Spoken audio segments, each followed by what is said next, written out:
Les éditions Sixtreed, avec l'aimable autorisation des éditions Perrin, présentent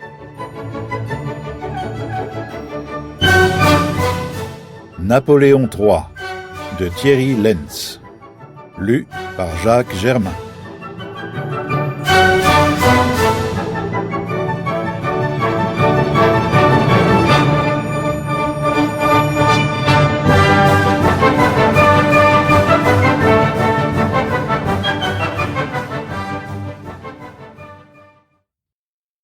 Chapitre 1er. Fils de roi, neveu d'empereur. 1808-1832.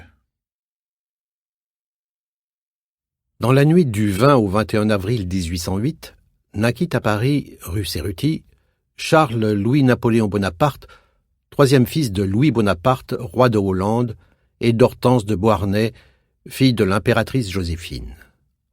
Enfant royal, neveu d'empereur et petit-fils d'impératrice, celui qu'on appellera dès à présent Louis-Napoléon, vit le jour dans une France et une Europe napoléonienne proches de leur zénith. Son baptême, célébré le dimanche 4 novembre 1810 dans la chapelle du palais de Fontainebleau, donna lieu à une brillante cérémonie familiale.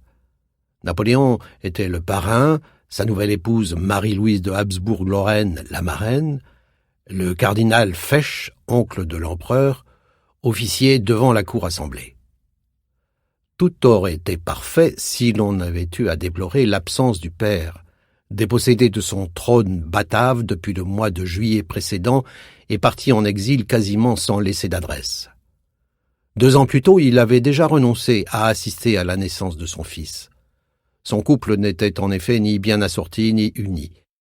Il n'avait épousé la fille de Joséphine qu'en Maugréant, 1802, et, dès l'origine, cette union avait été un échec, tant les caractères des 2 époux étaient opposés. Lui était neurasthénique, sévère, renfrogné et imprévisible.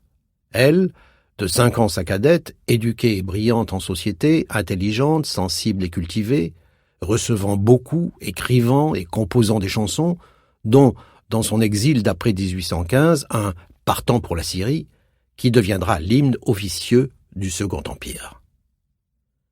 Malgré les tentatives de conciliation du couple impérial, Louis et Hortense avaient peu vécu ensemble, et encore moins lorsque l'époux était devenu roi de Hollande, 1806.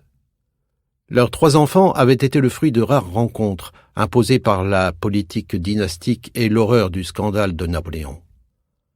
À Paris, ou dans ses innombrables villégiatures thermales, Hortense connut d'autres amours, dont une longue relation de 7 ans avec le général Flahault, enfant naturel de Talleyrand, à qui elle donna un fils, le futur duc de Morny, 1811. Après la réunion forcée du royaume de Hollande à la France, Louis s'enfuit un temps en Bohême et bouda son frère, si bien que son fils puis-né le vit peu, séjournant avec sa mère à Paris, Saint-Leu ou Malmaison. Question de paternité. Dès 1808, cette situation matrimoniale embrouillée nourrit des soupçons sur la paternité de Louis Bonaparte. On accusa Hortense d'avoir succombé aux avances de quelque officier hollandais de sa maison. Probablement pour nuire à son épouse, Louis laissa dire, voire alimenta la calomnie lors de ses accès de mauvaise humeur. La naissance du fils de Napoléon fit passer ce débat au second plan, puisque la succession de l'empereur semblait assise. Louis-Napoléon devenait 3e dans l'ordre de succession, après le roi de Rome et son propre frère, Napoléon-Louis, né en 1804. Le Senatus consulte du 18 mai 1804 sur la proclamation de l'Empire prévoyait en effet que la descendance mâle et légitime de Joseph et Louis Bonaparte poursuivrait l'œuvre accomplie par le premier des Napoléons. En 1808, le couple impérial, n'ayant toujours pas eu d'enfant et désormais aucune chance d'en avoir, on murmurait que l'empereur envisageait d'adopter ses 2 neveux, ce qui permettait de faire l'économie d'un divorce. Ces conjectures furent balayées fin 1809 lorsque Joséphine dut quitter les palais impériaux et que, mi-1810, Marie-Louise de Habsbourg-Lorraine y entra. les enfants d'Hortense n'en conservèrent pas moins une place dans les calculs politico-dynastiques de Napoléon, pour le cas où il arriverait malheur à son petit roi de Rome. Compte tenu de son destin postérieur, le dossier de l'ascendance de Louis-Napoléon n'a jamais été refermé. Ses opposants l'utilisèrent pour tenter de le déstabiliser et lui dénier toute légitimité à relever le flambeau impérial. Victor Hugo, dans son pamphlet « Napoléon le Petit », le qualifia d'enfant du hasard et de Corse hollandais. Au demeurant, l'intéressé, qui n'avait aucun doute sur sa filiation, n'ignorait rien de ces sarcasmes. Un jour où un de ses cousins, fils du roi Jérôme, n'hésita pas à lui lancer, parlant de Napoléon Ier, « Vous n'avez rien de lui ». Le second empereur lui répondit dans un soupir, « Aussi, j'ai sa famille ». Les historiens restent prudents sur cette question, à rebours des amateurs d'énigmes. Faute de disposer d'une documentation décisive, ces derniers réclament des exhumations et des analyses ADN, dont les dernières, réalisées avec peu de matériaux et dans des conditions scientifiques discutables, ne font que compliquer encore l'affaire en semant le doute sur la filiation du père de l'enfant, autour de la légende d'une idylle entre Laetitia Bonaparte et le gouverneur de la Corse, Louis de Marbeuf. Une chose est cependant certaine, ce que nous savons aujourd'hui ne permet pas de contester formellement la paternité de Louis Bonaparte. On l'aura deviné, tout est ici question de date. Le fils d'Hortense est né 18 jours trop tôt ou 18 jours trop tard par rapport aux retrouvailles supposées de ses parents au début et à la fin de l'été 1807. Compte tenu des caprices de la nature, cela n'est pas significatif. On remarquera encore que si les contemporains de Napoléon III ne lui trouvaient guère de ressemblance avec son oncle, d'autres précisèrent cependant qu'il retrouvait en lui certains des traits de Louis Bonaparte.